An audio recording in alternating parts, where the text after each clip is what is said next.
이러한 이야기입니다. 그래서 오늘 제목은 그럼에도 하나님의 시간은 흘러간다라는 제목으로 하나님 말씀 계속 이어서 보도록 하겠습니다. 성경에 보면 시간이라는 단어가 나오거든요. 근데 시간이라는 단어가 두 가지로 쓰입니다.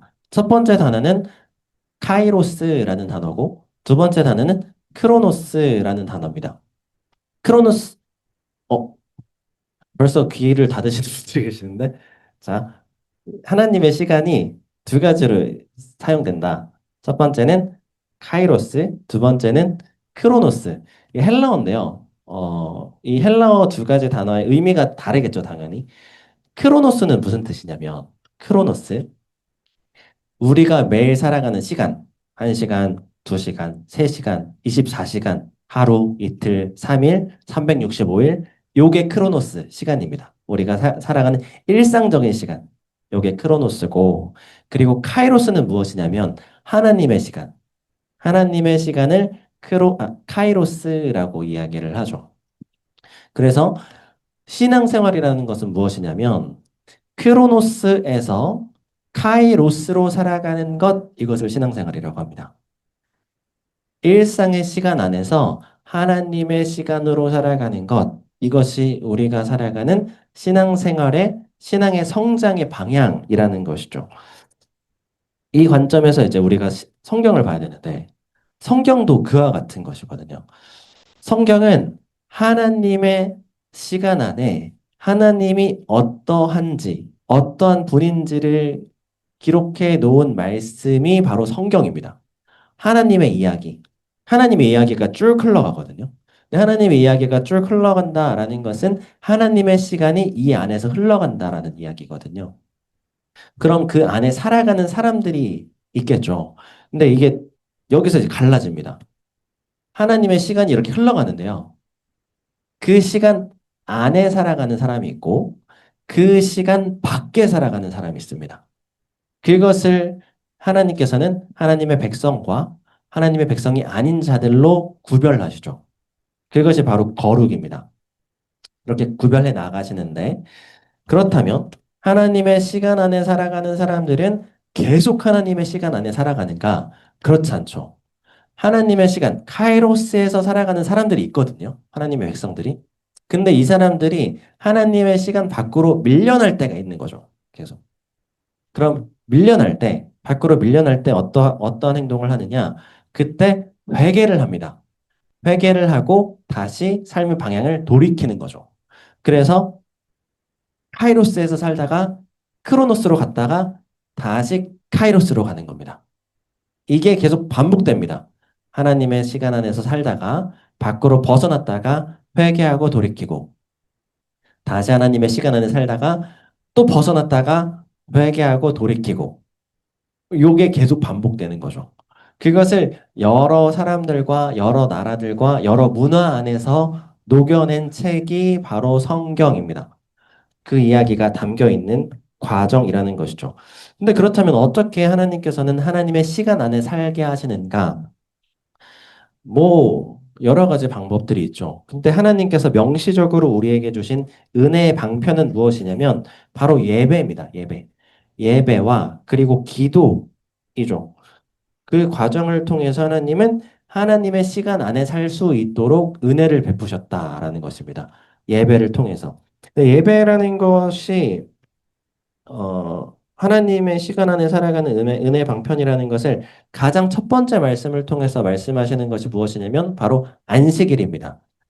우리가 지켜야 할 가장 중요한 10가지 계명, 그 10계명 중에서 1에서 4계명까지가 하나님과의 그 관계에 대해서 이야기하고 5계명부터 10계명까지는 사람들 사이에서의 관계에 대해서 이야기를 하시거든요. 근데 1에서 3까지는 하나님의 관계에 대해서 이야기를 하시는데 그 관계를 이야기하시면서 그러니까 하나님은 이런 분이야. 하나님의 그 시간 안에 하나님의 이야기는 이러한 것이야. 그러니 너희가 하나님의 시간 안에 살아라고 말씀하시는 것이 4계명. 안식일을 거룩하게 지켜라 라고 말씀하시는 거죠. 너희가 하나님은 이런 분이시니까 하나님의 시간 안에 살기 위해서 안식일 그러니까 그 시간을 하나님께 온전히 드려라.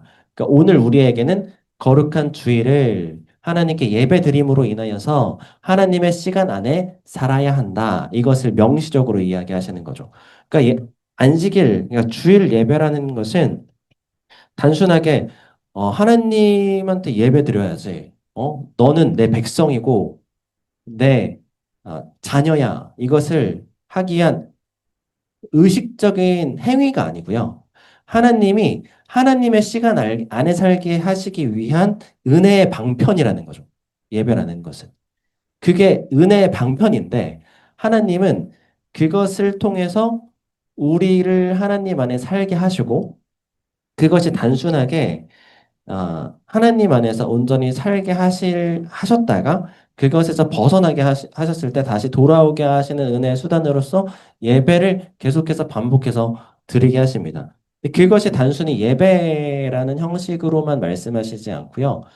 그 예배와 어, 우리가 새벽 기도 같은 경우에도 마찬가지인데요. 새벽에 일어나서 이제 기도를 하시거나 아니면은 뭐 일어나지 않으시는 분들도 아침에 일어나서 뭐 출근하시면서 저 아는 친구는 저희 새벽 기도회 영상을 출근할 때마다 그렇게 틀어놓고 본대요. 그러니까 뭐 이렇게 하루를 시작하시면서 그 시간들을 하나님 앞에 드리는 거죠. 근데 그렇게 하나님께 내 시간을 드리면서 하나님의 시간으로 살아가는 것, 그 시간을 통해서 우리가 하나님 안에 거하는 것인데 그것을 성경에서는 어떤 모양을 통해서 보여주시냐면요. 출애굽기를 통해서 보여주시죠. 출애굽기. 출애굽기에 보면은 무엇을 주십니까?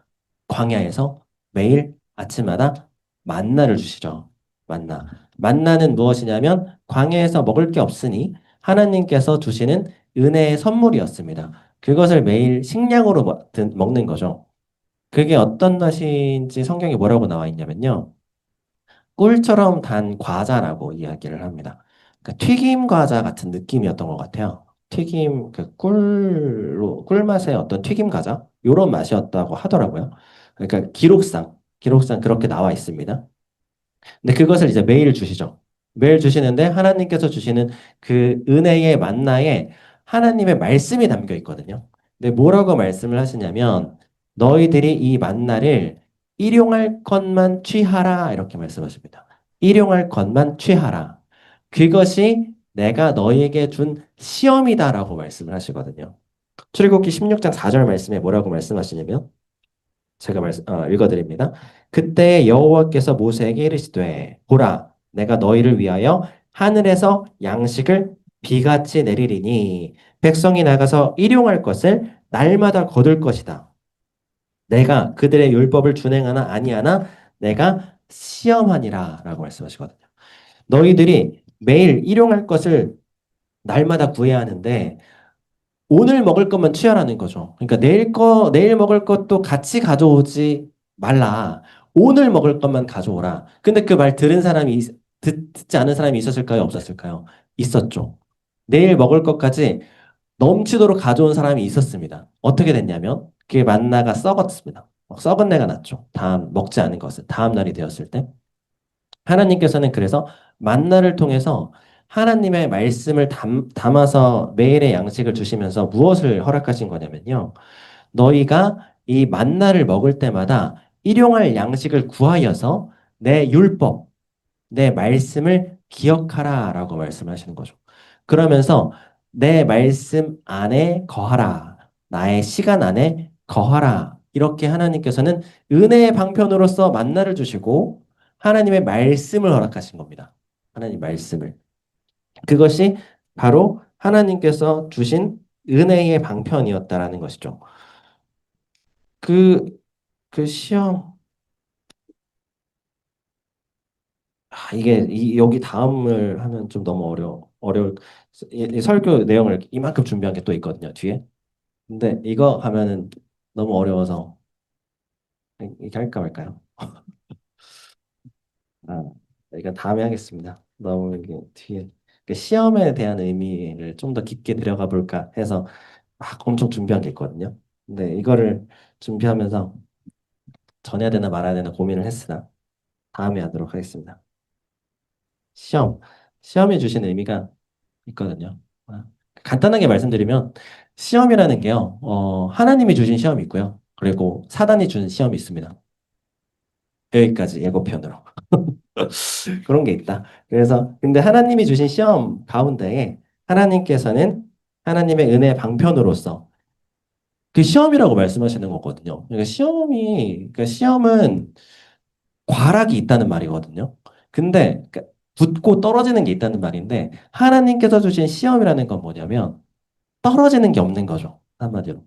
하나님께로 한 걸음 더 나아가느냐, 그냥 멈춰 있느냐, 이 정도입니다. 하나님이 주신 시험의 그 강도라는 것은 은혜죠. 하나님께서 우리에게 시험을 주시는 것, 그것 자체로 은혜라는 겁니다. 만나를 주셔서 그냥 그 은혜를 베푸시고 그 말씀 안에 계속 머물도록 허락하시는 겁니다. 그것을 계속해서 시험이라는 이름으로 우리의 삶에. 근데 그 시험이 우리에게는 힘들죠. 시험이니까. 쉬운 시험이 어디 있겠습니까? 우리가 살아가는 모든 삶에 시험이 계속 찾아오죠. 근데 그 계속 찾아오는 그 시험이 하나님의 은혜로서 찾아오는 시험이 되었을 때 그것은 하나님 안으로 우리가 거할 수 있는 하나님의 시간 안으로 들어갈 수 있는 은혜의 방편이 되어진다. 그것을 말씀을 하시는 겁니다. 그렇다면 이제 다윗이 오늘 본문으로 다시 돌아가서 그럼 다윗 같은 경우에는 하나님 시간 안에 머물렀던 사람일까요? 밖에 살아가는 사람이었을까요? 왔다 갔다 했던 사람입니다. 왔다 갔다. 하나님 시간 안에만 머물지 않았습니다. 반복해서 말씀드리지만 성경이 위인전이 아니거든요. 성경이. 위대한 사람들의 이야기가 절대 아닙니다. 다윗도 하나님께서 인정한 사람이었지만 그럼에도 불구하고 계속 넘어졌습니다. 계속. 그래서 하나님 안에 살아가다가 하나님 시간 밖에 살아가다가 지난주에 하나님의 주권을 인정해서 사울 왕을 눈앞에서 죽일 수 있었으나 죽이지 않았죠. 그 전주에 분노가 막 가득 차서 나발을 내가 바로 가서 죽여버리겠다 해가지고 하나님의 시간 밖에 살아가죠. 근데 그것을 멈춰 세운 것이 아비가일. 다시 하나님의 시간 안으로 돌아가게 하시죠. 그러니까 이게 다윗의 시간 안에서도 계속 반복됩니다. 시간 안, 시간 밖. 이게 계속 반복되죠. 근데 그 시간 안에 하나님의 그 시간 안에 시험과 시간 안에 살아간다는 것이 결국 은혜가 되는 이유는 무엇이냐면 말씀드린 것처럼 하나님의 시험은 우리를 무너뜨리기 위한 시험이 절대 아니기 때문에 하나님의 시간 안에 살게 하시기 위한 은혜의 방편이기 때문에 하나님께서는 그 시간을 하나님의 은혜의 방편으로 반드시 삼으신다라는 것입니다. 그 모습을 오늘 이제 그 왔다 갔다 하는 그 모습을 잠깐 좀 살펴보면서 오늘 메시지를 계속해서 살펴보려고 하는데요. 오늘 본문에 보면 1절 말씀, 사무엘상 27장 1절 말씀입니다. 사무엘상 오늘 본문 사무엘상 27장 1절 말씀에 보면요. 한번 같이 읽어보겠습니다. 사무엘상 27장 1절. 다윗이 그 마음에 생각하기를 내가 후일에는 사울의 손에 붙잡혀 가리니 블레셋 사람들의 땅으로 피하여 들어가는 것이 좋으리로다. 사울이 이스라엘 온 영토 내에서 다시 나를 찾다가 단념하리니 내가 그의 손에서 벗어나리라 하고 오늘 어린 설교 때 같이 본 것처럼 다윗이 처음에 고민하는 장면입니다. 고민해서 블레셋 땅으로 떠나게 되는 거죠. 이것이 하나님의 시간 안에 있는 다윗의 모습일까요? 아니면 하나님의 시간 밖에 있는 모습일까요? 지금 이 1절은. 하나님의 시간 밖에 있는 다윗의 모습입니다. 왜냐하면 여기 이게 조금 어, 히브리어를 통해서 보면요. 그 원어를 통해서 보면 이게 어떤 말이냐면요. 처음 시작할 때 다윗이 그 마음에 생각하기를 이라고 말하잖아요. 여기에 직역하면 히브리어를 그대로 직역하면 뭐라고 말씀하시냐면 다윗이 그의 마음에게 말했다 이렇게 말합니다. 다윗이 그의 마음에게 말했다. 그게 무슨 말이냐면 다윗이 혼자서 생각했다라는 말입니다. 혼자서 생각했다. 다윗이 블레셋 땅으로 건너갔기 때문에 다윗이 하나님의 시간 밖으로 벗어난 게 아니고요. 다윗이 하나님의 시간 밖으로 벗어난 이유는 무엇이냐면 하나님의 뜻과 하나님의 말씀을 통해서 움직인 게 아니라 자신이 스스로 혼자 생각하고 움직였기 때문에 하나님의 시간 안에 살아간다는 것은 무엇이냐면요. 하나님의 말씀 안에 살아간다는 의미입니다. 하나님 말씀 안에. 근데 내가 하나님 말씀을 청종할 수 있는 마음이 없을 때에는 하나님의 시간 밖으로 벗어나게 된다는 거죠. 이겁니다. 하나님의 시간, 그러니까 하나님의 말씀 안에 살지 못했던 이유가 무엇이었을까요? 다윗이. 결국 또 반복되는데요. 불안함입니다. 불안함. 다윗의 마음 가운데 불안함이 찾아왔다는 거죠. 다윗의 마음에 불안함이 찾아와서 다윗이 하나님의 말씀을 들을 수 있는 듣는 귀가 닫힌 겁니다. 듣는 귀가. 그래서 하나님 말씀을 들을 수 없었고 스스로 생각하고 판단해서 다 블레셋으로 이동했다는 것이죠. 이혼 숙녀 캠프 보셨나요? 이혼 숙녀 캠프. 좀 보십시오. 거기에 거기에는 인간이 가질 수 있는 죄의 모습이 아주 적나라하게 나옵니다. 아주. 제가 요즘 왜 자꾸 이혼성역 캠프 보냐면요. 저도 이제 설교를 듣거든요. 근데 설교 듣는데 제가 어, 존경하는 어떤 목사님이 그 이혼숙녀 캠프로 계속 설교할 때 예화를 쓰시더라고요. 도대체 뭔데 저렇게 계속 말씀하시나 해서 한번 봤어요, 유튜브로. 근데 봤더니 이 예화로 사용하시는 이유가 있구나. 인간의 내면에 있는 그 죄가요, 적나라하게 드러납니다. 아주 적나라하게. 인간의 죄성이 이런 거구나. 이해가 안 가거든요. 그거 보고 있으면, 보시면, 이제 보신 분들은 아시겠지만, 이게 이해가 안 갑니다. 이거 그냥 보고 있으면. 근데 이게 결과거든요. 죄의 결과.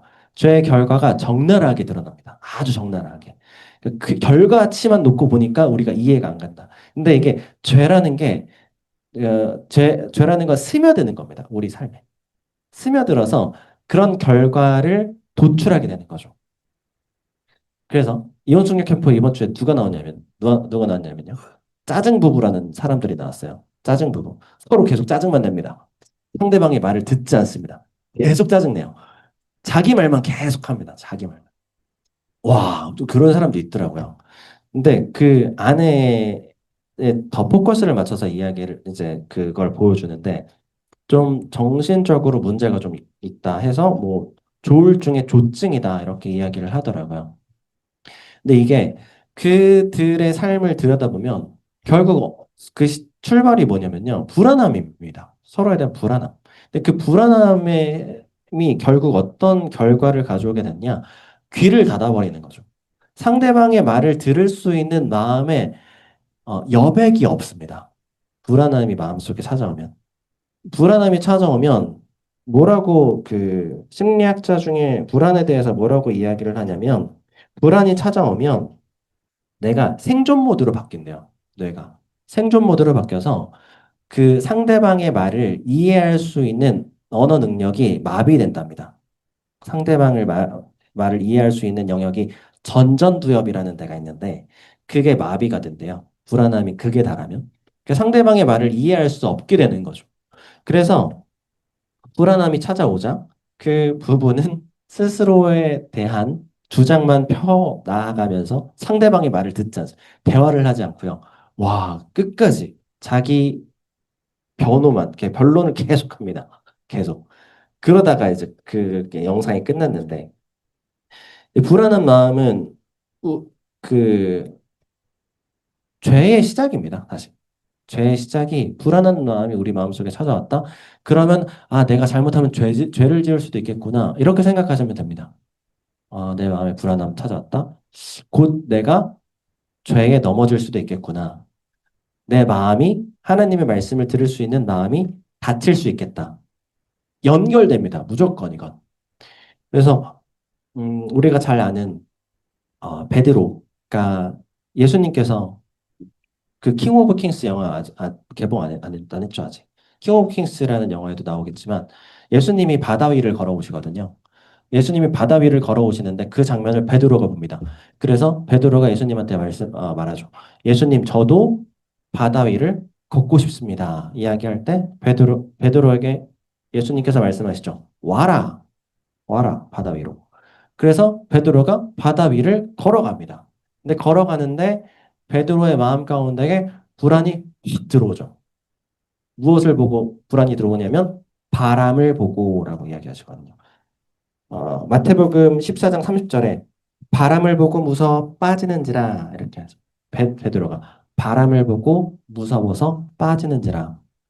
예수님을 바라보고 예수님 시간 안에서 말씀 안에서 와라 해서 걸어갔을 때에는 하나님의 예수님의 시간 안에서 걸어갔던 베드로였는데 예수님을 바라보지 못하고 세상을 바라보고 바람을 바라보며 그가 시선을 돌렸더니 마음 가운데 불안함이 찾아온 거죠. 두려움이 찾아온 겁니다. 그래서 바다에 빠지게 되었다라는 것이죠.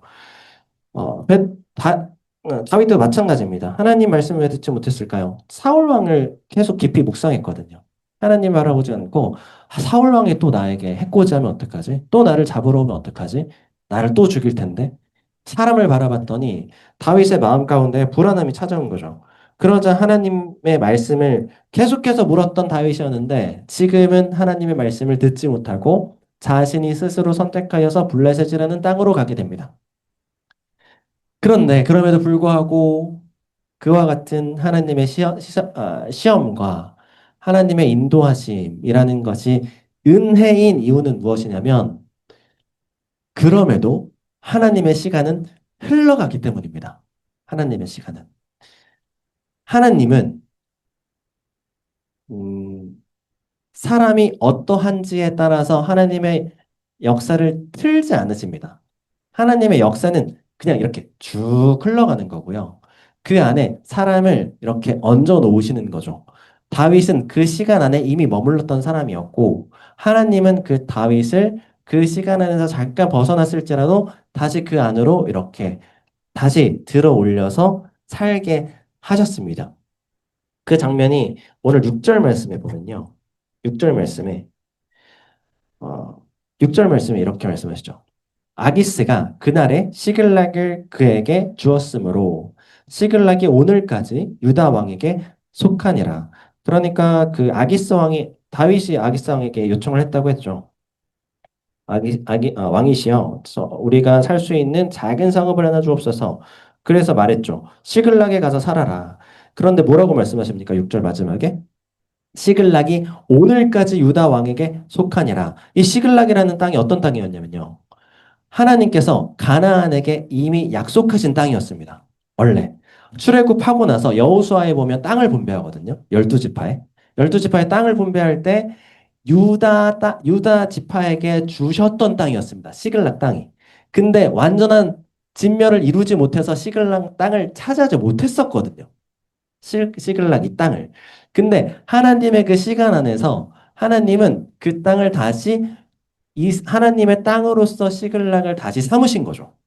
그래서 다윗은 그 시간 안에 다시 들어왔고 그 시간 안에 들어오자 그 땅이 하나님의 나라로 변화가 되게 되었다는 것입니다. 그것이 하나님께서 이 다윗을 통해서 하나님의 일하심의 모양을 말씀하시는 하나님의 방법과 은혜이다라는 것이죠. 다윗이 계속 반복됩니다. 그 다음에도 거짓말하죠. 아기스 왕에게 자기가 유다를 치고 왔습니다. 근데 이 부분을 어떤 분들은 다윗 전략가다 이렇게 해석하기도 하거든요. 근데 이제 그거를 그렇게 껴맞추면 이슬람교랑 다를 게 없죠. 이슬람교가 거짓말하면 안 되거든요. 거짓말하면 사형인가 그래요. 근데 거짓말해도 되는 경우가 한 가지 있습니다.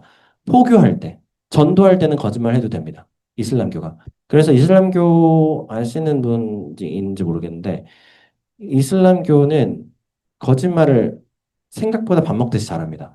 그래서 결혼 안 했다 하고 해서 결혼을 했거든요. 어떤 여자분이. 근데 알고 봤더니 본국에 본처가 있었던 거예요. 근데 이 사람이 거짓말한 이유는 무엇이었냐면 내가 이 사람 포교하려고 거짓말한 거예요. 근데 그런 식으로 여러 사람하고 계속 결혼을 합니다. 근데 그런 식으로 포교 활동을 해서 자식을 많이 낳죠. 이슬람교가. 그래서 영국은 지금 심각하답니다. 그 이슬람으로 변화가 되는 그 비율이, 인구 비율이 지금 심각한 지경에 이르렀다고 하는데, 근데 이 다윗의 거짓말을 그런 식으로 해석해버리면 우리도 이슬람과 별로 다를 바가 없게 되어진, 거짓말 하지 말라는 것을 하나님께서는 분명히 말씀을 하셨거든요. 다윗이 분명히 잘못했습니다. 잘못했죠. 그래서 하나님의 그 시간 안에서 왔다 갔다 하는 그 과정 가운데 있었다.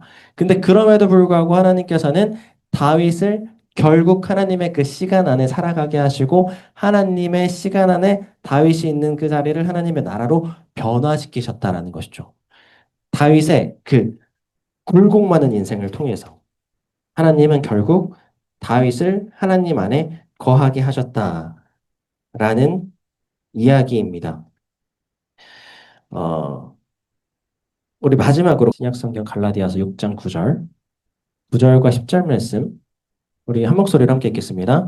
우리가 선을 행하되 낙심하지 말지니 포기하지 아니하면 때가 이름에 거두리라. 그러므로 우리는 기회 있는 대로 모든 이에게 착한 일을 하되 더욱 믿음의 가정에게 할지니라. 아멘. 여기서 말씀하시는 게 바로 때가 이름에 이 때가 뭘까요? 카이로스. 카이로스입니다. 하나님께서 하나님의 때를 반드시 허락하십니다.